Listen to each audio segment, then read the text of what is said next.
Ce matin, je pense être plutôt court, mais je vais continuer à réfléchir dans la ligne de ce que nous avons dit hier, et notamment développer cette question du don de nous-mêmes. Vous savez que dans Je veux voir Dieu, le Père Marie-Eugène considère qu'il y a 3 caractéristiques de ce don de nous-mêmes, qu'il est radical, qu'il doit être souvent renouvelé parce que nous reprenons d'une main ce que nous donnons de l'autre, et donc fréquemment renouvelé, radical, et puis il nous faut sans arrêt y revenir, quoi, sans arrêt y revenir. Et puis y revenir, cela veut dire que au fur et à mesure que se déroule de notre vie, il y a à découvrir en quoi nous avons à faire le don de nous-mêmes, sur tel ou tel point. Et c'est en ce sens-là que le Père Marie-Eugène dit qu'il doit être indéterminé. Indéterminé, ce n'est pas rester dans les nuages et attendre que quelque chose descende du ciel, mais cette indétermination est plutôt la marque d'une disponibilité habituelle au Seigneur. Et donc nous comprenons qu'avec le don de soi va cet aspect que j'ai souligné hier du silence. Silence dans le sens d'une disponibilité, pour que nous évitions de faire une sorte de brouillage avec nos désirs, nos projets, etc. Donc, radical, souvent renouvelé, et à la disposition du Seigneur, indéterminé dans ce sens-là. J'insiste sur le fait que ceci, c'est baptismal, que je ne parle pas ici d'une vie consacrée de façon particulière au Seigneur, mais c'est le don du baptême, je le redis, qui nous voue au Seigneur. Et donc, c'est une disposition, comme l'écrit le Père Marie-Eugène dans Je veux voir Dieu, une disposition foncièrement chrétienne. Je prends justement la page 328 de Je veux voir Dieu. Disposition foncière du Christ, le don complet de soi est une disposition foncièrement chrétienne. Elle identifie au Christ par les profondeurs. Et sans elle, toute imitation de Jésus ne saurait être que superficielle et peut-être vain formalisme extérieur. Pour être du Christ, il faut lui être livré comme il est livré à Dieu, car nous sommes du Christ et le Christ est à Dieu. Disposition foncière du Christ, le don complet de soi est une disposition foncièrement chrétienne. Voilà, c'est cela que nous devons essayer de comprendre. Nous sommes faits pour Dieu. Je citais hier saint Augustin, tu nous as fait pour toi, Seigneur, et notre cœur est inquiet jusqu'à ce qu'il repose en toi, Dieu de miséricorde. Nous allons d'ailleurs reparler de la miséricorde. Dans une conférence qui n'est pas publiée, ou plutôt des extraits sont publiés, il développe ce point, cet aspect. L'importance de ce problème du don de soi nous apparaît dans la vie de notre Seigneur. Il est notre modèle, notre voie. Or, qu'a-t-il fait? En arrivant en ce monde, et le psalmiste l'a souligné et saint Paul après lui, il s'est donné. C'est le premier acte humain, pourrait-on dire, le premier acte de l'humanité du Christ. Il n'a pas affirmé son existence comme fera Descartes, je pense donc je suis. Il a dit j'existe donc je me donne. C'est le premier acte de notre Seigneur. Vous n'avez pas voulu des holocaustes, vous m'avez donné un corps, vous m'avez créé, me voici pour faire votre volonté. C'est le chapitre 10 des Hébreux, verset 5. Et déjà, dans tout cela, il y a l'offrande pour le sacrifice. Et lorsque Jésus meurt sur la croix, Luc rapporte son dernier cri, « En tes mains, je remets mon esprit ». C'est Luc 23, 46. Nous allons particulièrement méditer ces jours-ci sur cette phrase. Et on pourrait dire que ce dernier acte de remise de soi entre les mains du Seigneur, entre les mains de Dieu, de son Père, correspond en quelque sorte au premier acte. Vous n'avez pas voulu des holocaustes, vous m'avez donné un corps, vous m'avez créé, me voici pour faire votre volonté.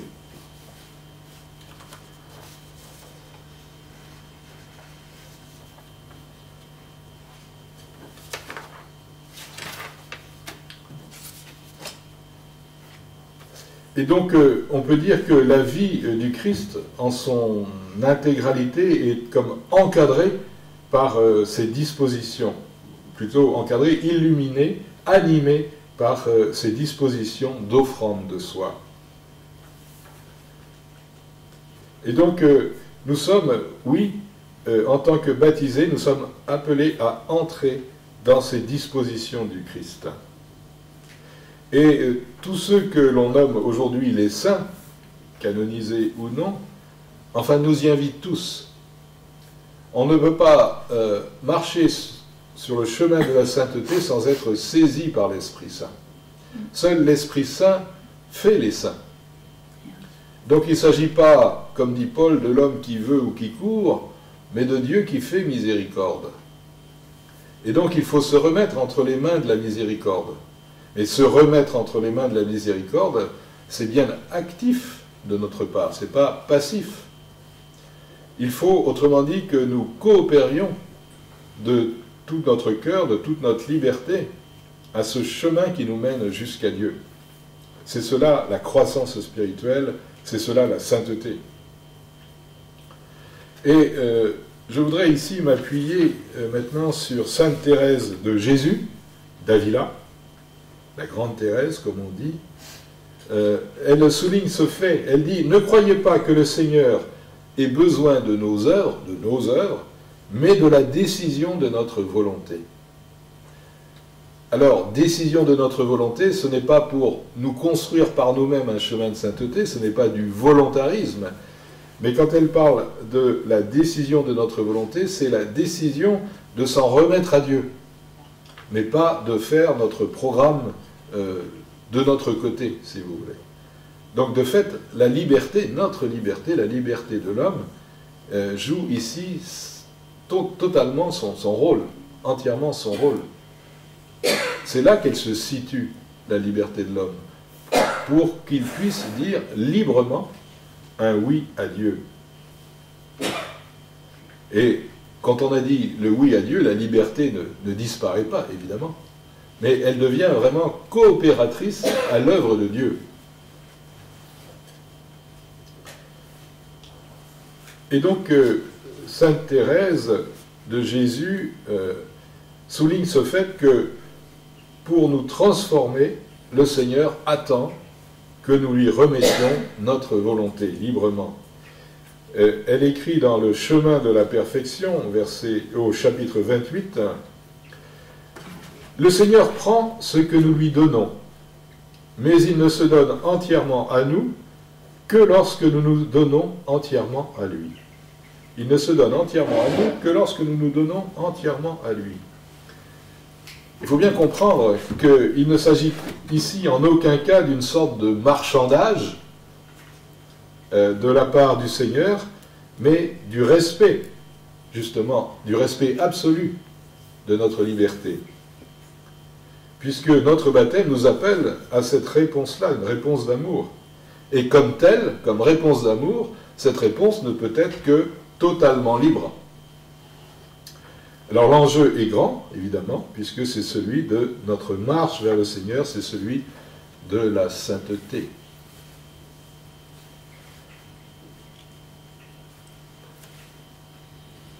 Et toujours dans le chemin de la perfection, au chapitre 32, Thérèse précise « Si vous ne lui remettez pas votre volonté tout entière, vous imitez ceux qui montrent un bijou, font le geste de le donner, prient qu'on l'accepte, Mais quand on tend la main pour le prendre, le retire et le garde fort bien.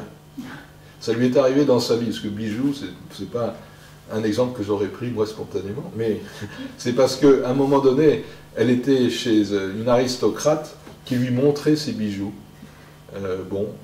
Pensant la distraire Thérèse, elle, ça ne la distrayait pas. Après, elle s'en est souvenue quand elle avait besoin pour les fondations. Elle disait, si elle me les avait donnés, ces bijoux, ça m'aurait bien aidé pour les fondations. Je pense que ça fait une allusion à ça. Enfin bref, que bijou ou pas bijou, vous voyez, vous imitez ceux qui montrent un bijou, font le geste de le donner, prient qu'on l'accepte, mais quand on tend la main pour le prendre, le retire et le garde fort bien.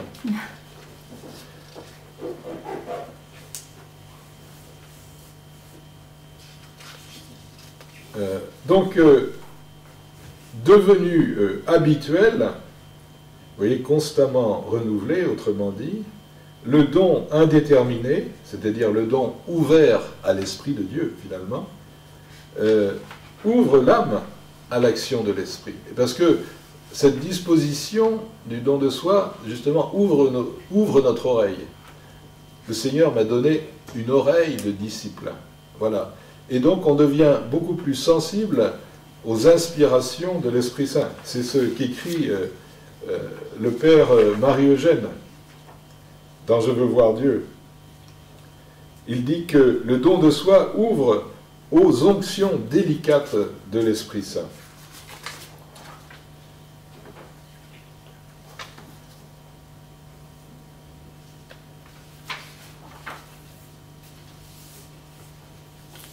Je cherche, oui c'est ça, j'ai trouvé la page, c'est la page 333 de Je veux voir Dieu, parce que ce don de soi, cette attitude maintient l'âme, bien sûr dans l'obscurité de la foi, mais, et là je le cite, il la garde attentive aux moindres manifestations de la volonté divine.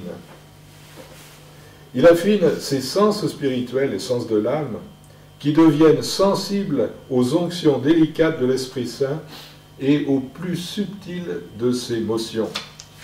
Et donc, on n'est pas ici dans du volontarisme, c'est tout le contraire du volontarisme, ou comme on dit aussi dans l'histoire de la théologie, du pélagianisme. Pélage, c'était un ascète donc un ascète de haute volée, mais qui pensait finalement faire son salut à la force du poignet, pour résumer, avec la grâce de Dieu, mais la grâce de Dieu juste comme une aide, quoi. Mais c'était à la force du poignet, comme on dirait aujourd'hui. Pélagianisme. Donc ici, on n'est pas dans le pélagianisme, on n'est pas dans du volontarisme.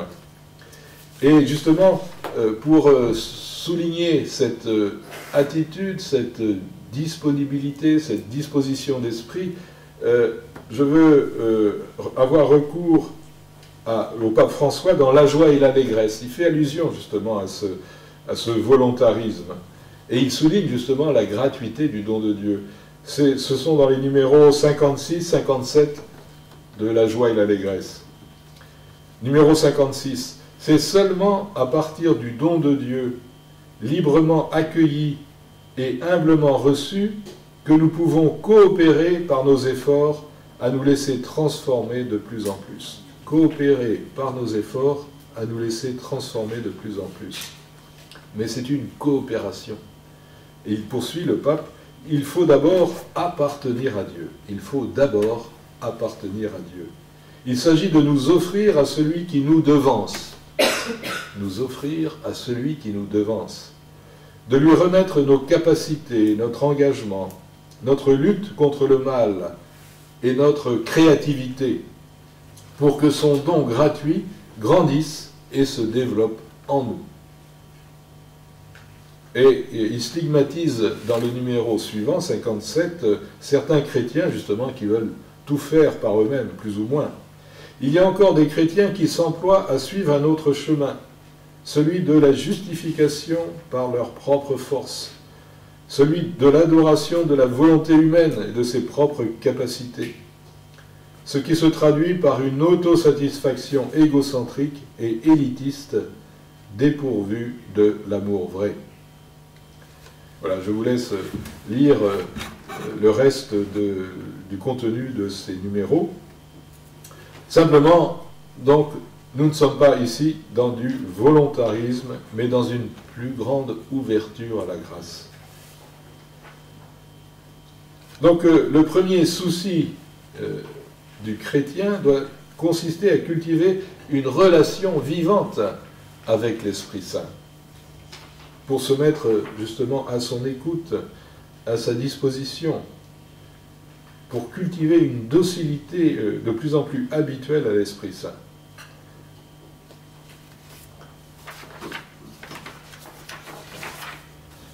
Et le Père Marie-Eugène insiste sur le fait que la recherche d'une telle intimité avec l'Esprit n'est pas un luxe. Je le cite.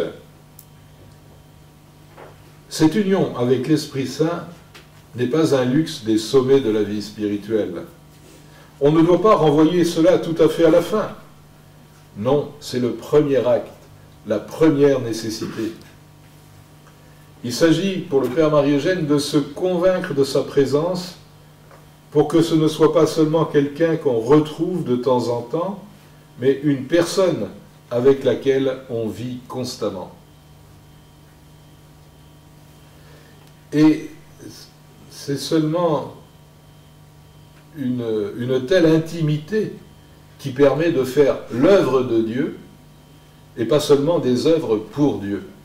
Vous voyez, peut-être notre tendance c'est de faire des choses pour le Seigneur, c'est des choses bonnes pour le Seigneur, mais ce qui importe c'est de faire l'œuvre du Seigneur. Donc vous voyez, on a tendance dans l'Église souvent à vouloir faire des bonnes choses, des belles choses. C'est une bonne tendance, hein, c'est sous l'influence de la grâce, mais on se projette soi-même dans ces bonnes choses. Alors que le Seigneur aimerait qu'on le consulte auparavant, avant de mettre de tel ou tel plan en œuvre, vous voyez.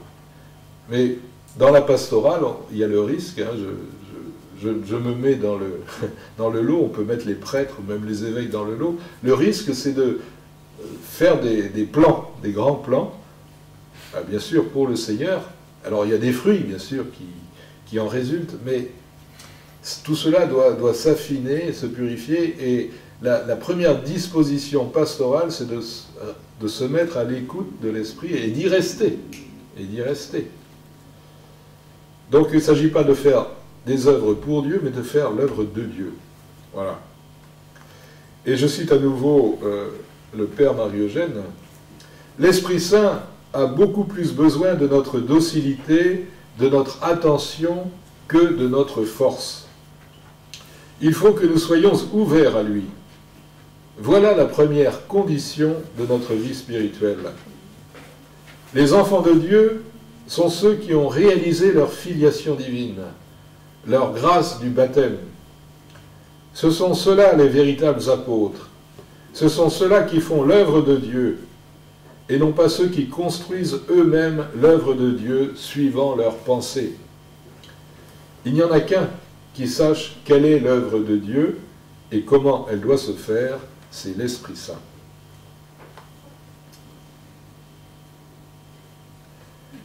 Alors, il est probable que ce type de réflexion sur la nécessité, le caractère radical du don de soi trouve en nous des objections.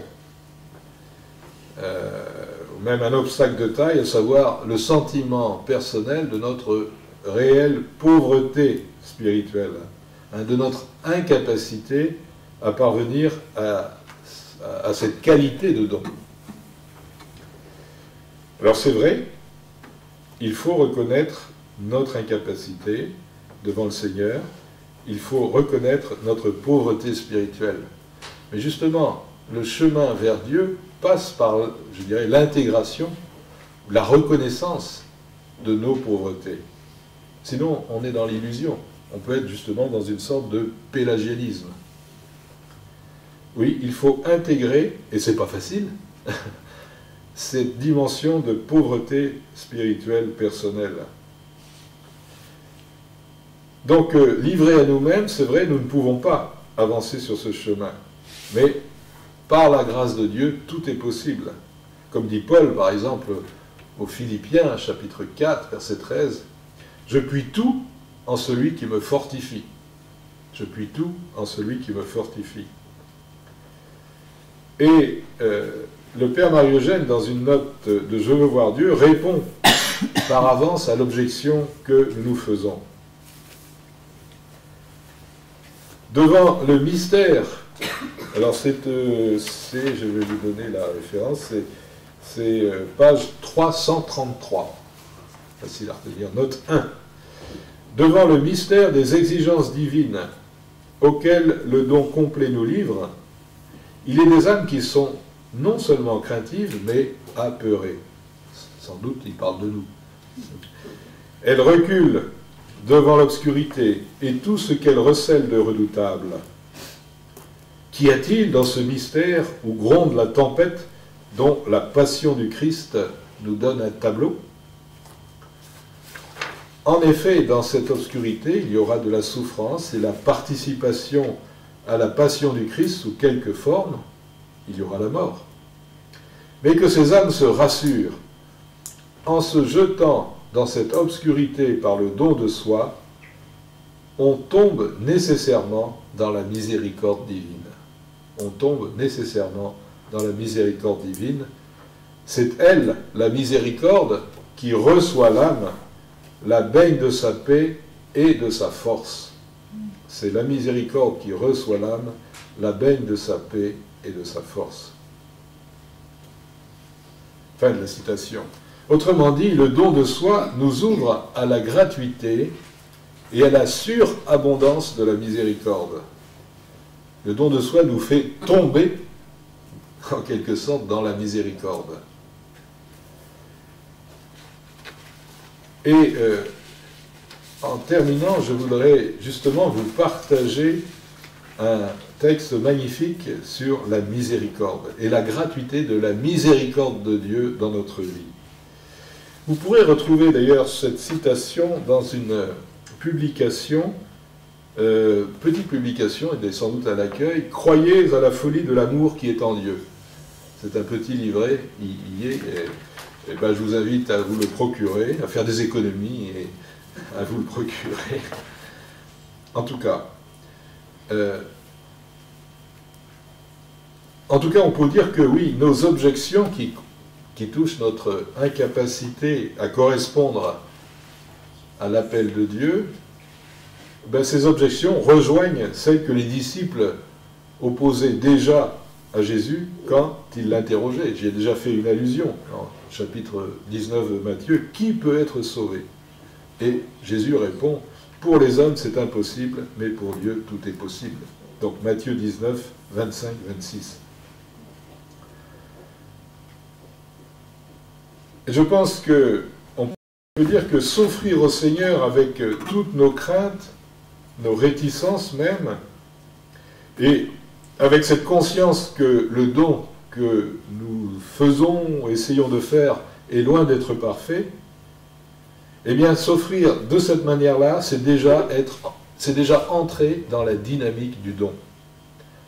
On ne pense pas que le don est parfait d'un coup comme ça, mais on le désire. Et on s'offre au Seigneur comme l'on est ici et maintenant. Voilà. Donc on est dans la dynamique du don. Et Sainte Thérèse de Jésus, donc d'Avila, encourage en disant que ceux-là feront déjà beaucoup qui ont l'intention sincère de tenir leurs promesses. L'intention sincère de tenir leurs promesses. Et en écho à ces paroles de Thérèse de Jésus, Marie-Eugène encourage à son tour, il dit « Le don de soi est une provocation à la miséricorde divine pour des envahissements nouveaux. La miséricorde ne peut que répondre, car elle est l'amour qui se penche irrésistiblement sur la pauvreté qui l'appelle. » Je veux voir Dieu, page 328. Et donc, dans la ligne de la grande Thérèse, dans la ligne de la petite Thérèse, de l'enfant Jésus, le Père Marie-Eugène ne cesse d'inviter à croire à la gratuité et à la puissance de la miséricorde divine. Et c'est là que je vous partage quelques passages lumineux, donc qui sont tirés du petit livret « Croyez à la folie de l'amour qui est en Dieu ». Pour réaliser son œuvre de sanctification, l'Esprit Saint trouve en nous des obstacles, des déficiences. Il rencontre chez nous, même quand il veut nous donner la grâce, une réceptivité qui ne lui permet pas de le faire selon toute la mesure qu'il désirerait. Dieu a des désirs pour nous, beaucoup plus grands que ceux que nous avons nous-mêmes. Plus que cela, il a besoin de se donner davantage. Son amour ne veut pas se laisser gouverner seulement par des lois de justice, de la justice. Il a besoin, en quelque sorte, de s'enfuir, entre guillemets, dans la miséricorde. Qu'est-ce que la miséricorde comparé au simple amour de justice? Cet amour de justice obéit à une loi de justice, à ce que l'âme a droit de recevoir. La miséricorde, c'est l'amour puissant, c'est la violence de l'amour qui renverse toutes les barrières de la justice, qui se donne à la mesure des déficiences et des besoins de l'âme, qui se donne surtout à la mesure du choix de Dieu, de la volonté de Dieu. Dieu déborde toute mesure de justice. Pourquoi? Parce que la miséricorde a besoin de donner, parce qu'elle aime, parce que les profondeurs de misère, de faiblesse, d'humilité l'attirent. Quand la pauvreté, la misère, le péché appellent, Dieu ne peut plus résister. Il faut qu'il se précipite. Même quand la misère n'appelle pas, il se donne parfois. Et il crée, en se donnant, la capacité, le désir. L'Esprit Saint qui est dans l'âme nous a donné la grâce. Grâce et misère, les deux abîmes. Abîme de la miséricorde et abîme de la misère en nous, l'appelle également, le sollicite.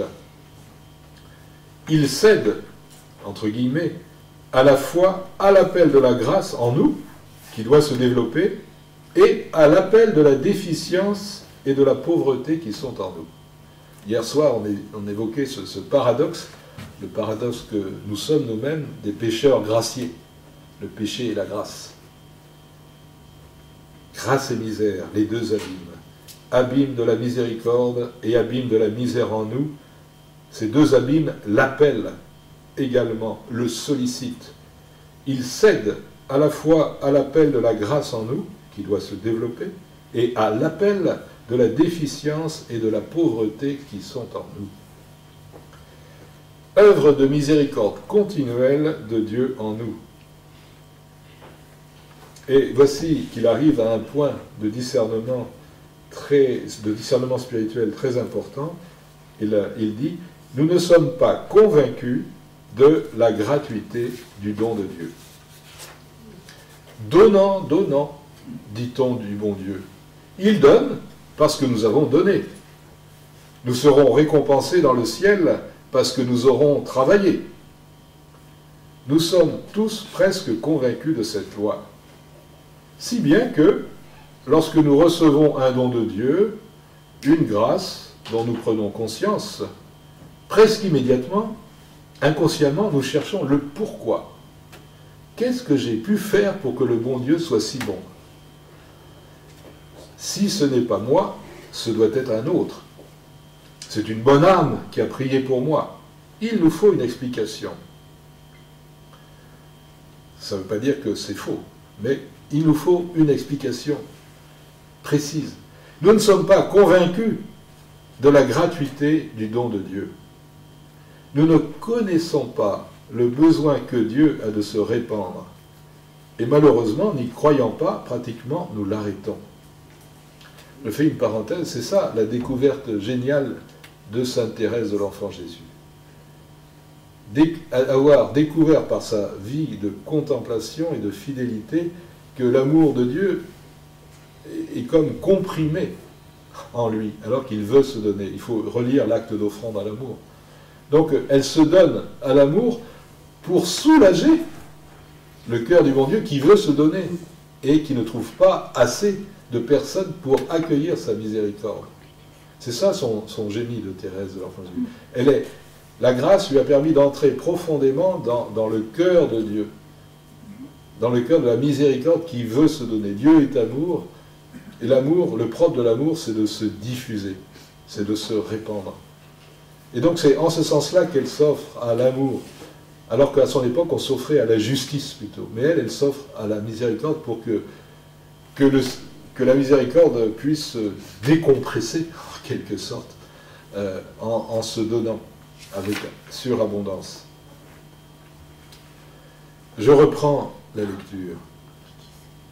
Car le premier don de la miséricorde est gratuit, complètement. Enfin, c'est toujours la grâce qui nous précède, qui nous appelle. Le premier don est gratuit, complètement. Le deuxième aussi. Le troisième également. Ça peut aller très loin. Mais à un moment donné de notre vie spirituelle, Dieu demande que nous croyions à la gratuité de son don, au besoin de son amour, à son besoin de nous combler. Voilà une étape que nous devons franchir dans la vie spirituelle. À un moment donné, Dieu demande que nous croyions à la gratuité de son don, au besoin de son amour, à son besoin de nous combler. Voilà une étape que nous devons franchir dans la vie spirituelle. Voilà pourquoi nous devons connaître l'amour infini de Dieu. Il faut que nous connaissions la nature de notre Dieu. Il faut que nous ouvrions notre âme et que nous croyions à la folie de l'amour qui est en Dieu. À cette joie immense que l'amour de Dieu trouve à dépasser toutes les mesures de la justice, toutes les barrières que lui impose la justice, toutes les barrières de nos mérites insuffisants. Il veut donner gratuitement, il a besoin de donner gratuitement. Il a besoin de montrer qu'il est Dieu, qu'il est libre de ses dons, que sa liberté n'obéit qu'à sa volonté et aux exigences qui nous apparaissent folles de son amour. L'incarnation est une exigence folle de son amour. Ça, c'est moi qui dis. Voilà ce que nous devons savoir de notre Dieu. Nous devons en avoir une connaissance personnelle, profonde, que Dieu confirmera par l'expérience si nous commençons à y croire. La grande leçon de sainte Thérèse de l'Enfant Jésus, c'est de ne pas vouloir de mérite, de ne pas s'attacher à ses mérites, à ce à quoi elle a droit, de ne pas vouloir présenter à Dieu ses titres pour que Dieu lui donne suivant sa justice. Elle y a renoncé parce qu'elle a découvert la miséricorde.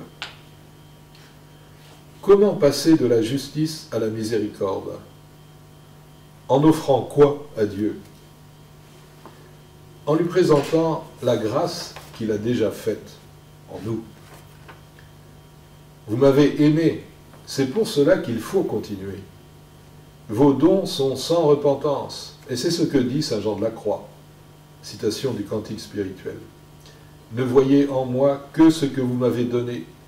Ce n'est pas moi qui ai le pouvoir de vous attirer. C'est la grâce que vous avez mise en moi. Continuez votre œuvre. Vous avez commencé, vous devez continuer. Vous m'avez donné une réceptivité. Vous m'avez choisi pour une grande œuvre. Vous m'avez choisi pour une mesure de grâce démesurée que je ne peux pas concevoir. Vous avez commencé. Regardez ce que vous avez déjà fait et continuez. Ce n'est pas la citation de saint Jean de la Croix, mais c'est le contenu de saint Jean de la Croix dans le Cantique spirituel, chapitre 23-24. Je termine avec le Père Marie-Eugène. Cette grâce qui est en nous, le choix dont nous avons été l'objet, ces prémices que nous avons reçues, appellent toute la miséricorde. appelle la moisson complète. Toute la vie que Dieu veut mettre en nous. Amen.